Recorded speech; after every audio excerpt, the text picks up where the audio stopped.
More people experience trauma than you might imagine. Psychotherapist Vivian Levi is here to help us understand trauma and how we can begin to recover from it. That's next on Wellbeing Matters.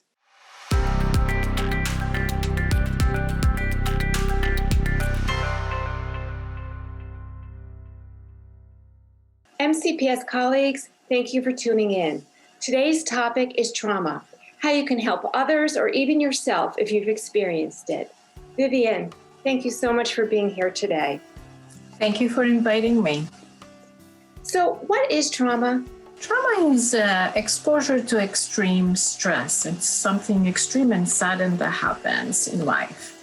It could be anything. It could be somebody walking down the street and suddenly being robbed. It could be a car accident, or it could be even childhood experiences, something that happens when we were kids, our parents separated or got into an argument, or even that told us off. And it came as a punishment that, for a small child felt unexpected and scary. We all are exposed to trauma. Some of us recover, some of us don't, and some of us experience a few of them, one on top of the other. And that makes it a little bit harder to recover when that happens. And what would be some common trauma symptoms? So what we see is people struggling to sleep, avoiding situations that remind them of the trauma, having flashbacks, like they keep reliving traumatic experiences. Sometimes it can get really bad and people can become very anxious, or they can become depressed, or they can become hypervigilant, always looking behind their back, being fearful of something is going to happen again. So how do we begin to support staff and students through a trauma-informed lens? What I learned from all the years that I've done trauma work is to screen out rather than to screen in. To assume that almost everybody has some kind of traumatic experience at some point in their lives. So when we notice behaviors that don't seem right, to become curious, to ask questions, to give space for discussion. We find that during traumatic events, the majority of people that have the opportunity to speak to somebody at least once, they will recover without any further treatment or symptoms. So that simple talking can be very helpful. You had a question about that? Well, I was just going to say that leads me to my next question. How does one increase resiliency during a traumatic event? So that's exactly what I was talking about, the resiliency, the ability to have a person that will listen, that will be non-judgmental, that will be non-accusatory in any way, can create a lot of healing.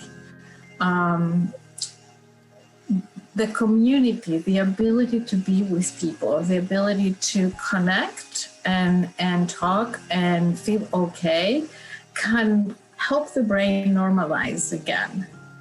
I have this, I recall listening on the radio once, that was a few years ago, and it happened in a different country when Israel was experiencing a lot of missile attacks.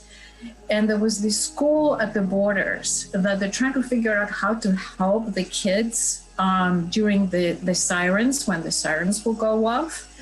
So what they started doing is they'll go down to the bunk, and then they will have the kids dance and sing loudly together.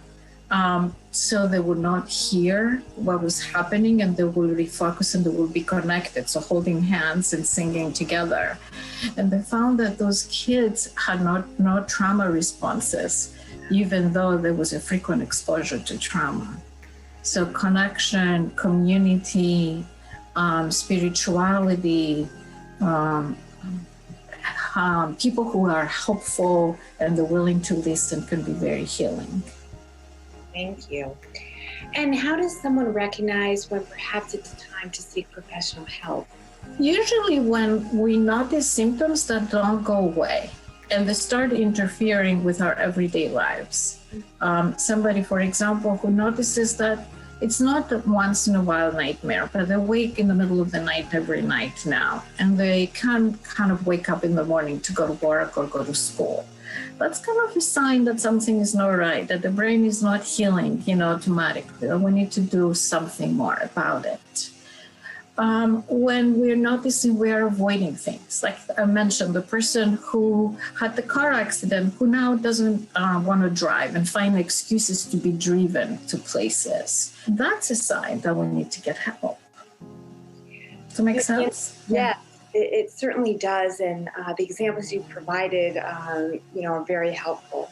So I just want to say thank you so much for being here today, Sure. sharing your skills and your expertise with MCPS staff and families. MCPS staff, please know if you have experienced trauma or know someone else who has, the Employee Assistance Program is here for you. We offer confidential, no-cost counseling and referrals to providers. Thank you very much for watching Wellbeing Matters.